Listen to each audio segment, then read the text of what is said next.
Greetings, and I say season's greetings, compliments of the season to everyone. This is your host, Queen Mother Dr. Chenzira of AST Speaks, where we really highlight building a new legacy. And for some persons throughout the year, we've had an opportunity here with the Crew podcast to really highlight so many different ideas, so many different resolutions, so many discussions, conversations, and sometimes it may appear like a lecture because educators are educators, and sometimes we really get off into very engaging content.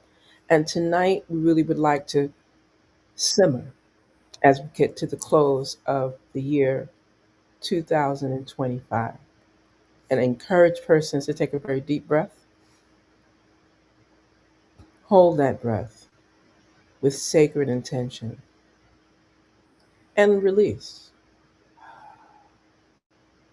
It has been a powerful year. For some, they may use the term interesting. For some, they may say it was provocative. For some, they will say it's so challenging. And yes, there have been gains, a lot of prosperity for many, and there's also been significant losses. Losses in body, mind, soul, spirit, and consciousness. One of the things that we spend a significant amount of time sharing here on Ah Speaks, and you'll hear us say Ah Speaks, building legacy, Ah Speaks, building a new legacy, Ah Speaks. The essence is around how we embrace our ancestral, ancient, sacred traditions in contemporary times. How do we as women begin to have these conversations, life centered conversations that offer solution and resolution to how we strengthen ourselves in body, mind, soul, spirit, and consciousness. And being clear that we are not perfect. We're moving, hopefully, the intention in the direction of perfection. However, we are not perfect. And it's really important that when we speak of building new legacies, and I say legacies plural, we're speaking of it, at least in this podcast, in these broadcast engagements. Usually I have a guest. Sometimes, if I don't have a guest, I'm usually referencing which will happen tonight just because of the season.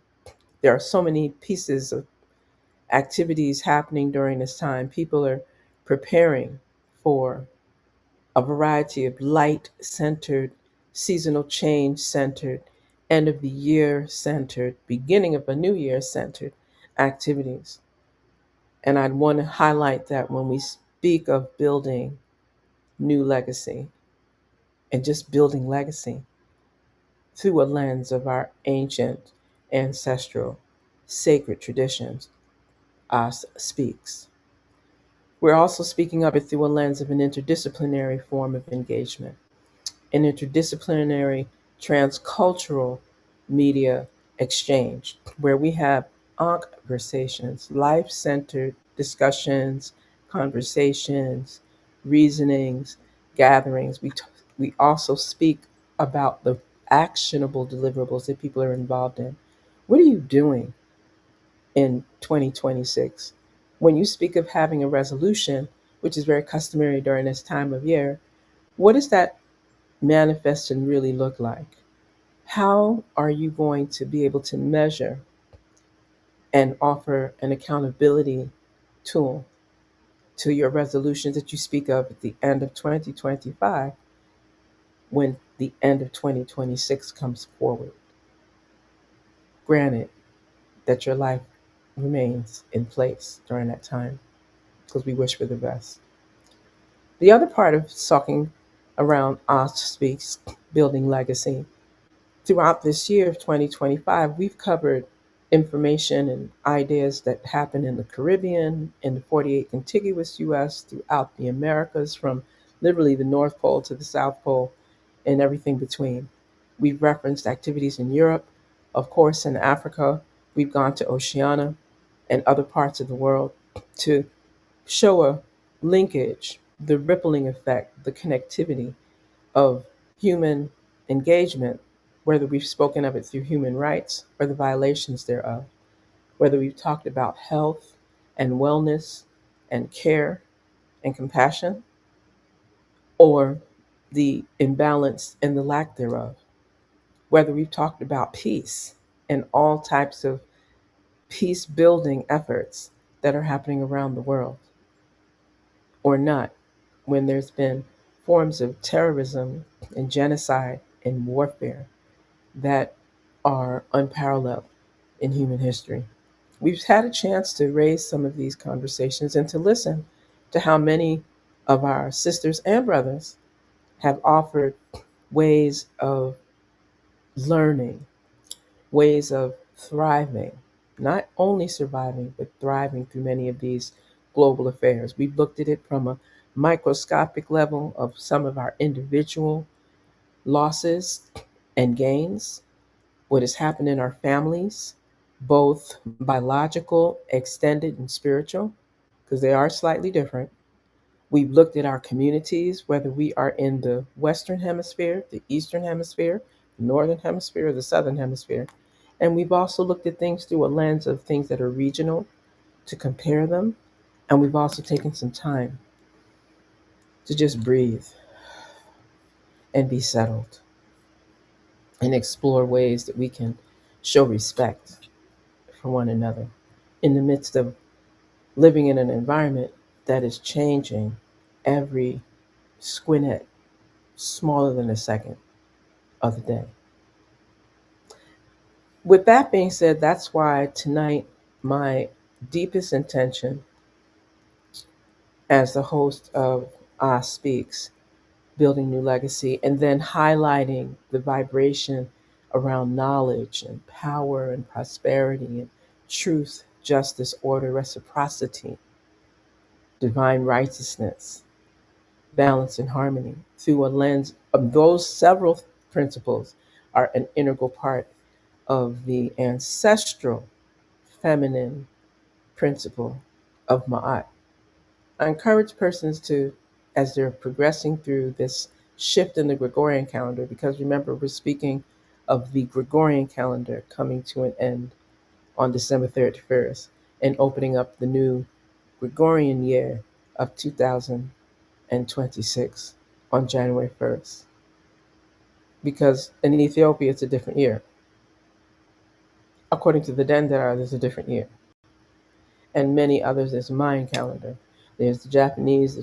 There's so many different calendars. So we're speaking through a lens of that. And I'd like to use this time to highlight a couple of points that are linked to the winter solstice. And some persons are like, well, what are you going to jump from what the show is to the winter solstice? Since this is a time of festivities and a time where everyone has their free will to accept, acknowledge, recognize, respect, practice that which provides divine righteousness, harmony, and balance for them. There was a time where persons were very, very rigid, very strict in regards to, if you celebrate Halloween, you must be into devil worship. Eh, If you celebrate Hanukkah, then you're overlooking the rights of persons that are not part of the Judaist, I'm not speaking of Zionism, but the Judaist tradition. And I think this is a great time during these winter months. Again, we speak of the winter season around this time of the year, knowing that December 21st, customarily around that particular day, is the longest night of the year. Not my words, it's a astronomical, planetary, seasonal reality that impacts the entire planet, and even with the Earth tilted. And so this winter solstice time is also a time where people speak of the rising of the light, or the ascension of the light, or the awakening of light, right? And in some traditions, people misrepresent people that actually have ceremonies and acknowledge light, acknowledge the rising of the sun. And it ends up becoming something really woojy woojy in regards to sun worshipers. And I like for persons to just look at the simplicity of how the divine creator has prepared us and guided us and sheltered us in understanding a natural occurrence of the longest night of the year and the beginning of a season where more light comes earlier and earlier each day.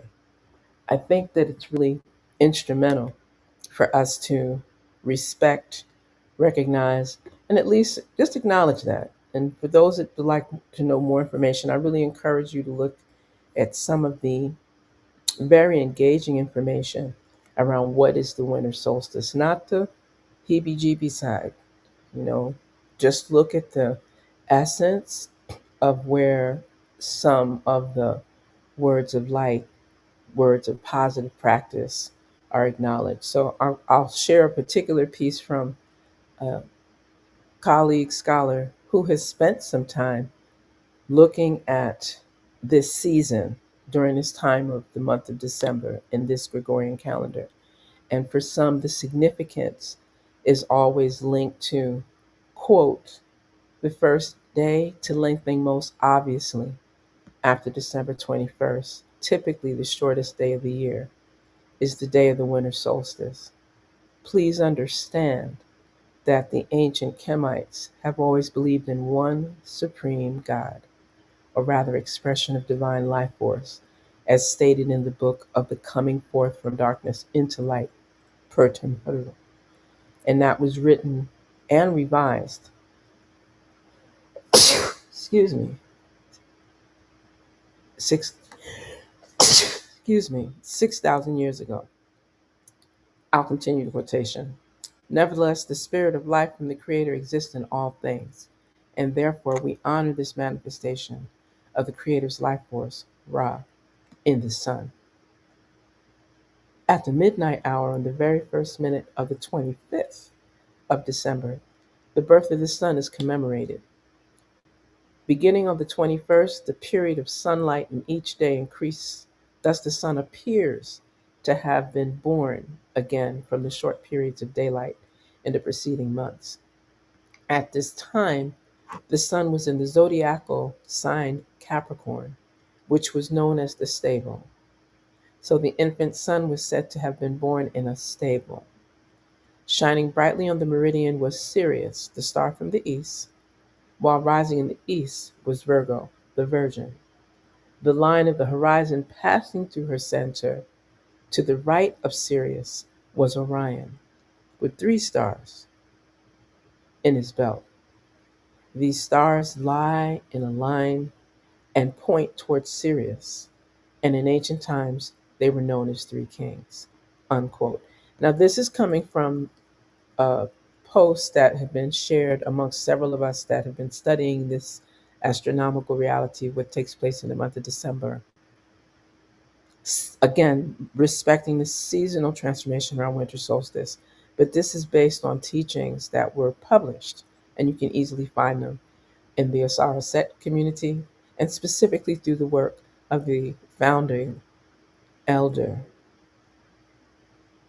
Ra Nefer Amen. Some may remember him as Ra Nefer Amen. Some may remember him as Ra Strong. And we can go on and on. But if you'd like to learn more, I encourage persons to just look for the Asar Aset, AUSAR, AUSET Society. And there's a very wide variety of literature that you would be able to locate, find, and engage in because people speak of this through a various set of lenses. There are so many that have studied this to really get a better form of clarity on why is this literally globally acknowledged as a time of balance, a time of divine righteousness, a time of what is it? Joy to the world. The Lord has come. Let's be real honest on what this means in different vernaculars, in different spaces, in different societies, amongst different cultures. And it should be a time of joy, but it's also a time of loss. It's also a time of setting things to rest. It's also a time where we see the old year come down and go out with the old man with the staff bending over, and we see the baby coming into the new light in the new year, in this season, in this time. So there's a lot that comes with that. So there's been a number, I mean, I have actually done some different publications around this theme, and I made sure to pull from a wider variety of what I refer to as like eclectic knowledge systems that allow for persons to bring in their different observations during this time of the year. There's 8 billion humans on Earth and counting. And as much as we may think that there is a singular way of observing, recognizing, acknowledging, and respecting the Son of the Creator, it is not limited to one particular practice. And again, just my perspective. This is just, no one has to acknowledge and accept what I'm saying in fullness. That's why I'm always encouraging persons to do your own form of study and to remember to the best of your ability some of the things that are going to be shared.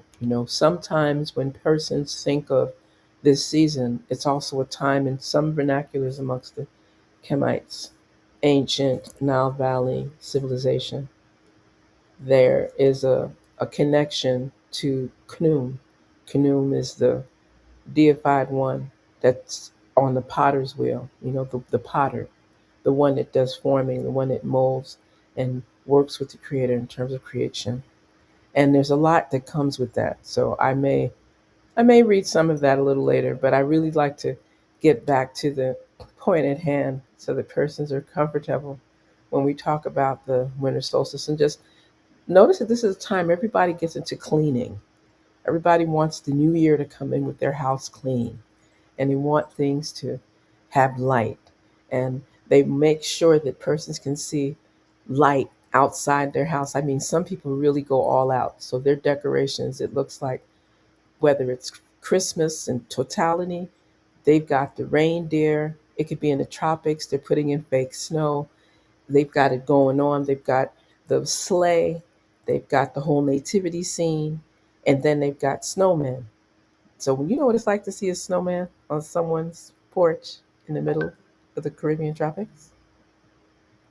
That, right. So we still have children and not so young children that leave out food offerings for the Santa that will come and bring gifts. And it's a set of rituals. People have trees with beautiful circular, look like planets, ornaments with light and a beautiful star. Beautiful, North Star bright star at the top of their tree. And so I'm saying these things because sometimes you do Christmas, I do Kwanzaa, you do Hanukkah, I do Diwali. We get into Diwali. We get into a lot of how do you express your recognition, support, love, and honor of the Almighty during this time of the year. And all we're encouraging is that it be done so it authentically provides joy, peace, love, and prosperity. Doing that is great. If you have a lot of gifts, even if the boxes are just pretty, very beautified and wrapped nice, and there's nothing in them, but if it's like a showpiece, if you want to go all out and spend until you spend, everyone has their way that they do this. For some people, it's what do they make? What do they bake? What do they share? What do they teach? What do they utter? Some people, it's just being present and showing love and mercy and that really wonderful G word, grace and gratitude. For some, it's setting up an altar. For some, it is being at Mass or having being part of a religious service. For some, it's singing with the choir, even if you're not a singer, but at least humming and doing your best to stay on key and acknowledging those choral gatherings. For some, it might be going from house to house. I know brothers and sisters that are Buddhists that still remember all the Christmas carols. And during this season, even though they're Buddhists, practicing Buddhists, they still travel with their families to do these choral songs and caroling from house to house because it brings them joy and it brings peace literally to the world. So when I'm talking about these things, as I'm coming from a lens of whether it's the winter solstice, whether it's Christmas, whether it's Kwanzaa, and we'll speak about Kwanzaa in a moment, because I don't wish for anyone to feel like that's being ignored or deleted in the conversation. But I'd like to highlight that we're looking at things that are also gracefully respecting that which has existed for millennia, not just man made obligatory types of religiosity and practices, and definitely not things that are designed to replace something else, but things that are organically connected to, how do you clear space during this time? How do we show respect to the Almighty? How do we honor this season? And how do we bring that type of joy and honor in a very beautiful, uplifting, loving, powerfully welcoming way? Right? There was a time where I can remember, because while we speak of the winter solstice in December, in September, we're dealing with the autumnal equinox on or about the 22nd of September.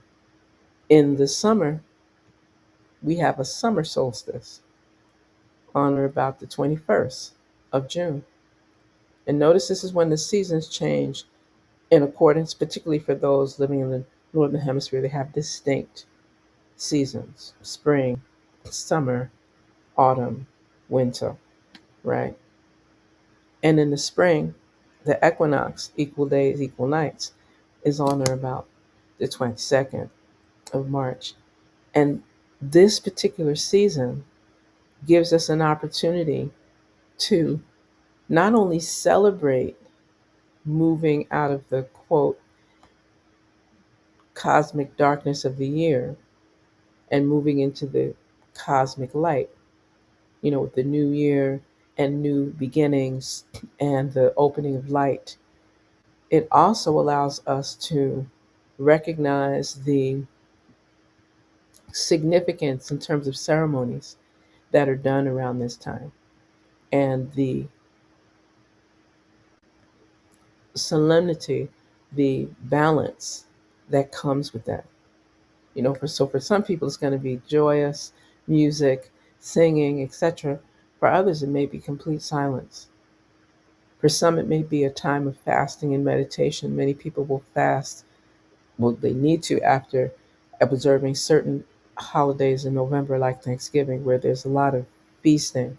And then again, forgetting that this is supposed to be or had originally been a time of celebrating the harvest and honoring those first fruits, right? And it has shifted in terms of a more commercialized piece.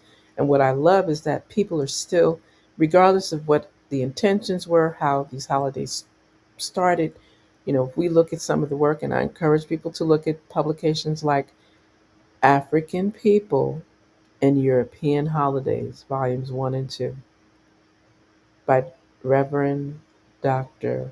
Barashango, Barashango, not for the light heart, but just to get perspective on how people look at African people's observances that have become part of the traditional practice,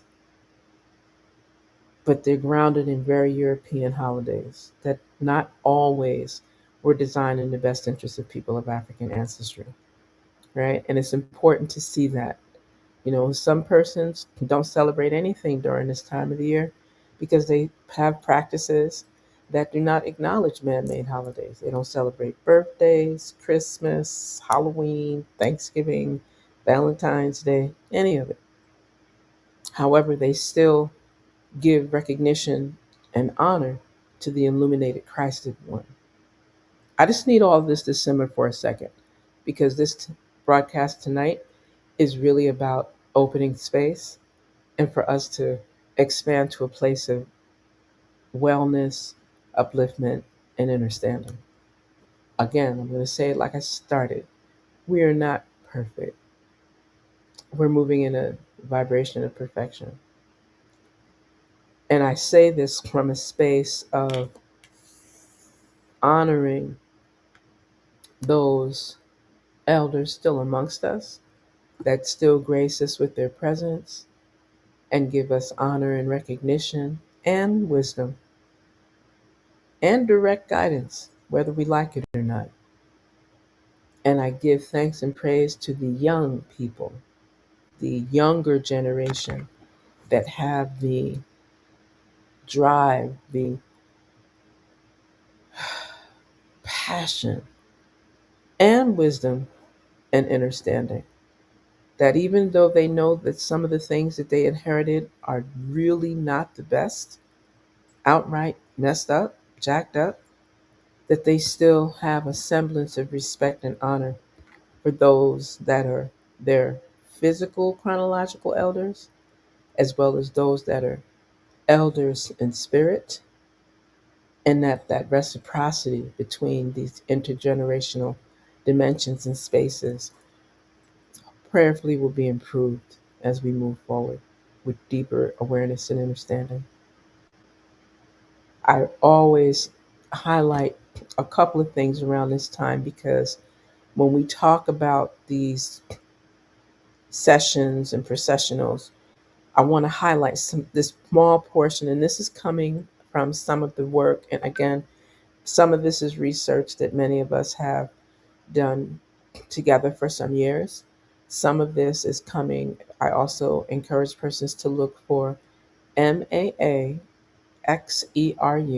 Makeru Tep, TEP, another powerful scholar, initiate, practitioner of ancient ancestral sacred traditions, and a published author who has spent a significant amount of time looking at these astronomical pieces of engagement in dimensions and practices, and then sharing through a lens of ceremonial ma'at, truth, justice, order, reciprocity, balance, divine righteousness, and harmony, so that we can at least speak to some of these conversations in a more open and clearly understanding, just so that we know that many of the things that we practice, many of the things that we think are just literal, they're very symbolic. And when we speak of astronomy, we're not talking about the man induced or man interpreted astrology. That's very different. There's a science to both astrology and astronomy, but we're speaking specifically through a lens of those astronomical planetary occurrences that are in alignment with the Most High, are in alignment with the Almighty Creator, with minimal interference, even though many times humans continue to interfere with that which is nature. But I want to highlight this piece as I was talking about the stars of the East, the three kings, the connection to the baby Haru, Jesus, the illuminated Christed one, the Virgin linked to the Virgo in the astronomy, just so people understand that we're speaking of a heliacal space, we're speaking of angelic space, we're speaking of not just heavenly bodies, but star systems. And some people may get a little bit deep, but for the purposes of tonight, all I ask is for openness and understanding and love and joy and peace, more harmony to the best of our ability. But I want to highlight a piece around the science that is shared by Ma Kerutep, and many of these teachings also are part of a recently ascended ancestor, Baba Haru Angra Samad Sepata. May he continue to rise in power among venerated ancestors, clear and free of any interference from the earth. And he, being the chief high priest of Smaitawi, Ankh Ascension Renaissance, and the Shrine of Ptah, coming out of the womb of a woman out of this region of the Caribbean, grounded, born, yes, in República Dominicana, but raised in the British Virgin Islands and then socialized and retired and laid to rest in the 48 contiguous US, but impacting the globe. And again, look up Smai Tawi, Smaitawi, and just look for Baba Haru, Baabahheru. And if you want to go to his more contemporary engagements, and again, to learn the science, you look at the craftsmanship, the science, the creative arts, and the economic drivers that people were involved in. You can look up the Shrine of Ptah, and you can look for the Studio of Ptah in New York to see the legacy of his work for decades. That people wear and are adorned. People, wedding rings, wedding bands, protective garments. You need to see this to understand why would she talk about this at this season, at this time, as we're moving from one part of the Gregorian calendar coming to a close and opening up for the year 2026. Just think about that. Take a deep breath.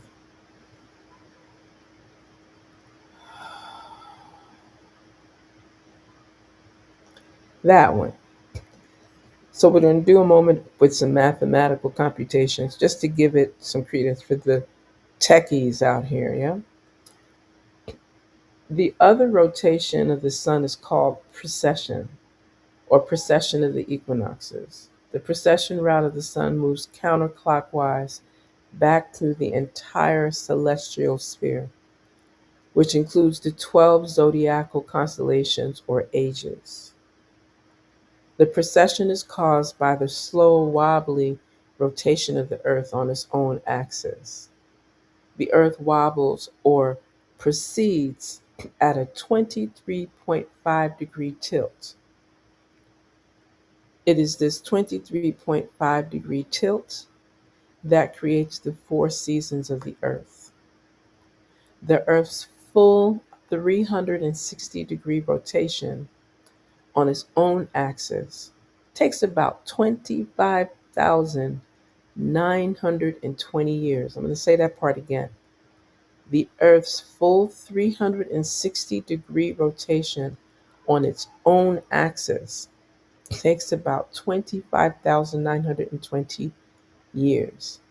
The Earth moves 1 degree every 72 years.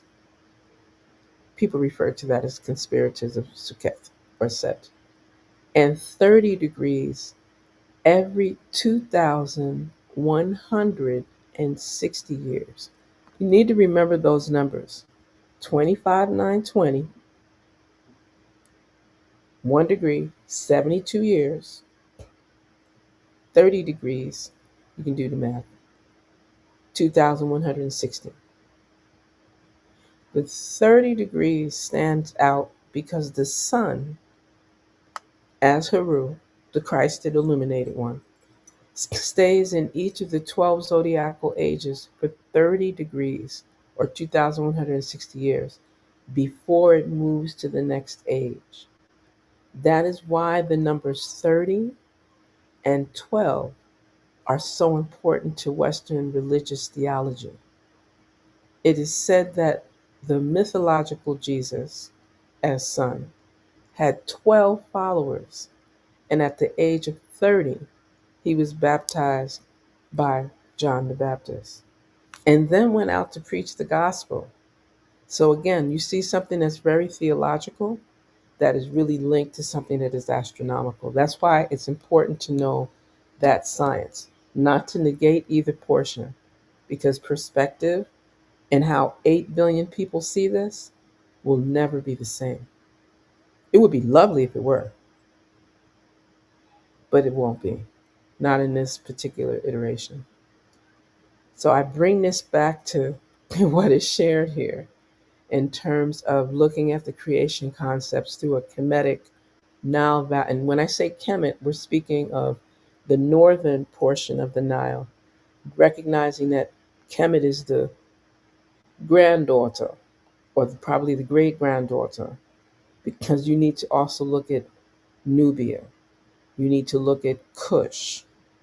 You need to look at the Ainu. You need to go to the original, right? And that's why so many people can go to Kemet, go into the United Arab Republic with some resistance, going to Sudan, but follow those beautiful edifices that gives so much history and knowledge to humanity, not just to people in that region living there now, but to all of humanity that have traversed through these spaces and then dispersed in the earth and have established so many aspects of the illumination of the Christed One and light and joy and peace to the world. And I know this is a lot for some people, but this is what Spirit brought out for today. And I think that it's important that we honor how we speak about this season, because for some people, this is the only time they get with their families. This is the only time that they fast.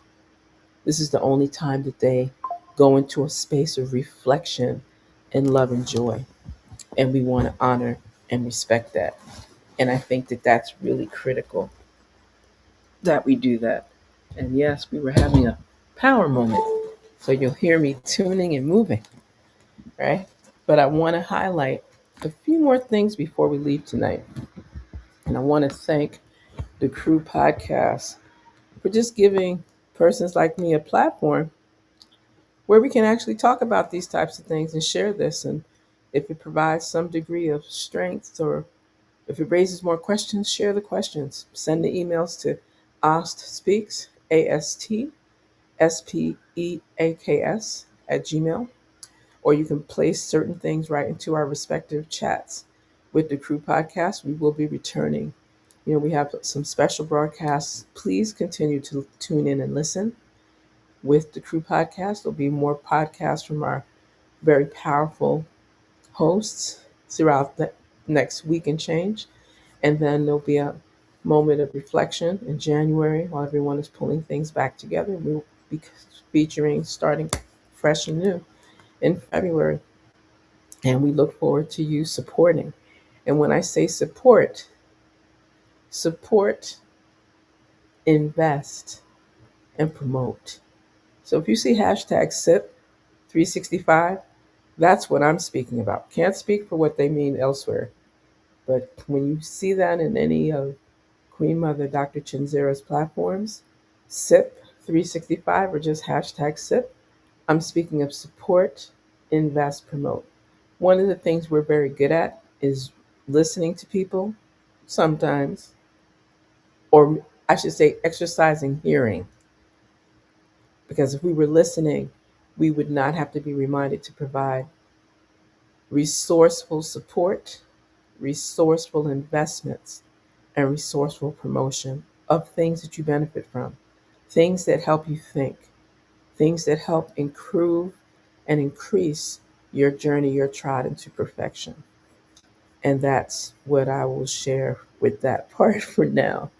One of the other things that's really beautiful around the this time of the year, and for those persons that may not always remember, is this is also a time where people speak of not just the Christmas holiday and the birth, the reflection of time honoring the birth of Christed One. And we're not going to do a historiography on if this is actually the day he was born. Is it connected to the birth of a different one of light or not? We're going to focus on a large population of the 8 billion humans on Earth stop everything leading into December 25th. And if we can just let that move in the direction of joy, peace, love, no war. I'm going to say that: joy, peace, love, no war. Wouldn't it be amazing If there were no war activities, deaths, homicides, murder, rape, or pillaging during this season, now that would be joy to the world. The Lord has come. That would be fabulous. And it would be epic. And I'm sure there had to be a time in history, maybe not in our generational period, obviously not, but at some point that there was authentic peace, authentic balance, authentic light, and abundant agape love. Just think about that and what that would feel like. I think I like that more than usual. And with that being shared, I think the other part that we were going to cover tonight, because we're going to close shortly within our hour, I this is a great time to look at what people have brought together around Kwanzaa. Many people will say that it's a man-made holiday. How does it relate to the season? Some persons have gone as far as to limit their awareness and see Kwanzaa through the lens of just one creator or one entity that is responsible for that. And I always acknowledge those that have contributed to the Kwanzaa observances. And for those in the room that may not be as familiar, Kwanzaa is a celebration of the first fruits, of the first fruits in the harvest. It is grounded in the Nguzo Saba, the seven principles of Kwanzaa that are for day one, and it's honored from the December 26th through January 1st, with day one, December 26th, being the principle of Umoja, which is in Swahili unity. Day two, the 27th of December, is Kujichagulia, self determination. Day three is the principle, the 28th of December, is the principle of Ujima, collective work and responsibility. The 29th, day four, is the principle of Ujama, cooperative economics, a favorite to many. Day five, December 30th, Nia, purpose. Day six, December 31st, Kuumba, creativity. Day seven, the last day of Kwanzaa observances, January 1st, Imani, faith. So again, you're going from unity to self-determination to work, collective work and responsibility, to cooperative economics, to purpose, to creativity, to faith in 7 days after this same season of moving from the winter solstice, acknowledging light in the awakening, persons in many of the parts of the world honoring Christmas, the birth of the Son of the Almighty, the illuminated one, right? There are masses, services around the planet. Some persons use it as a time for family, community, and humanity. However, you're acknowledging, we encourage persons to really look at these things through that lens because Kwanzaa is a celebration of, as I said, the first fruits. It has its ancestral roots throughout the African world, in the continent, and the diaspora. And most persons will hear about the first fruits of these terms in spaces like Tanzania, Mozambique, Uganda, and Kenya, and Zimbabwe. And it's grounded in a Pan African or global African principle of the first fruits and honoring family, community, and humanity, right?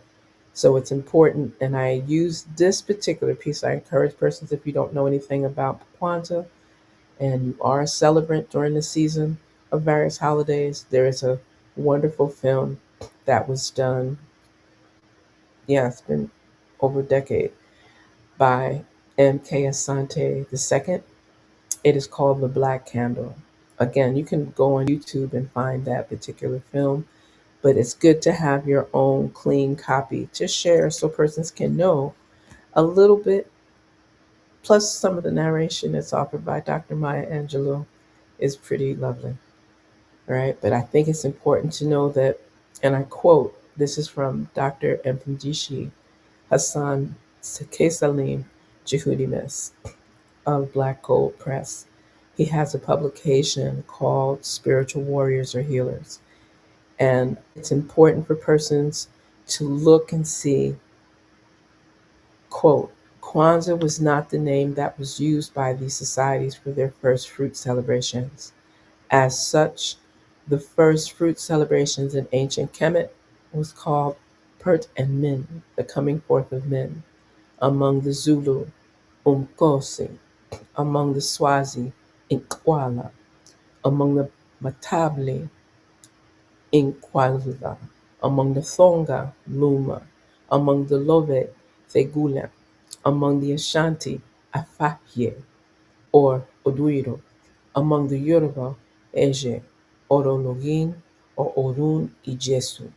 And again, ending quote, this is coming from Dr. Mfundishi's work, Spiritual Warriors or Healers, another publication you can look for to learn at least the 5 values and practices central to African first fruit celebrations honored around this time, usually from the autumn season all the way into the opening of winter, right? And those practices that form the development of Kwanzaa as it's acknowledged in specifically in the 48 contiguous, but now in the world, or in many significant parts of the world where African consciousness and celebratory ceremonies are honored. And that is these 5 values and principles of the African first fruits: harvesting, reverence, commemoration, recommitment, and celebration. I'm going to say those again: harvesting, reverence, commemoration, recommitment, and celebration. I encourage persons to, look at some of those things. I will definitely be posting some older links in our other platforms because it's important for persons to just be comfortable to have these types of conversations. I know I've covered a lot of different areas tonight, and it wasn't as if it was conversational, but I'm really having a conversation with each and every one that's tuned in, listening, taking a moment, whether you are desirous to hear or not. And I'm really giving thanks for having the opportunity to share little snippets of word sound power that provide grace and joy and peace and mercy. I am always grateful when I see that our families are willing to gather and use this as a time of joy, use this as a time of peace, and use this as a time of harmony. And like I always tell persons in general, may you be blessed abundantly with joy, prosperity, what we say, Anku Jasaneb, abundant life, strength, health, wellness, prosperity for eternity. And for any of the errors, any of the missteps that I or others in our tribe have done, we ask for recognition and understanding. And how do we say we forgive those that trespass against us? As we forgive, yes, that one. that people say that we don't always live by and do. So we definitely honor that during this time of joy, peace, prosperity, and abundant agape love. May your families be blessed in abundance. And I say our families, may me correct myself, may our families be blessed in abundance. There are so many wonderful activities happening. There's Kwanzaa celebrations literally happening all around the world. People are using this time to honor, whether it's Christmas, Festival of Lights. Some people are honoring various fasting, various fasting and ceremonies that we don't even always have the proper names for. And I really encourage our sisters and brothers in earshot to authentically and lovingly, most lovingly, speak truth as power and give thanks for all of the grace that we've been given this time and for all of us that have had ancestral transitions impacting our families. Like maybe keep our heart as light as a feather. This has been a challenging time for many of our families. I know just recently, well, in recent months, losing our matriarch to our family and then losing the matriarch that survived her in less than a month after that has been very challenging. So we sent a lot of light to Doña Eulalie and Doña Eunice, my mother and my aunt, and we send that love and mercy to all those that have had similar passings. I send a special shout out and prayerful love of strength and heart lightening strength to my sisters, Dr. Chipo, on the transition of her beloved mother, Queen Mother Lucy. And I send the same to Queen Mother Yvonne as she made her ancestral transition recently, the mother of one of our beloved daughters and sister queens, Blackness. And I say these things so that you add the names. So with whatever you celebrate during this time, bring joy and peace to the world so that we can get ready. 2026 promises to be a very engaging time. And we have a choice. Either we're going to be moving abundantly, drawing prosperity, love, peace, and greatness beyond measure, or it'll be more of the same. Which will you choose? Again, who? Joy, prosperity, peace. Remember when we speak of our speaks, we're speaking of ancient ancestral sacred traditions being brought into power. Love again. Have a blessed season. Make sure you join us on the 31st. You're going to get to see all of the hosts from the Crew Podcast. 31st. I know everybody's going to be doing their New Year's Eve piece, but shift of it just a little, and join us for a moment and so that we can share and we can toast to greatness, to power, to glory, to the Almighty. Give thanks. And again, culture heals humanity. Land is our foundation. Spiritual harmony unifies us. Give thanks and protect your house of life. And protect AST speaks. Support, invest, promote. Give thanks. Good night.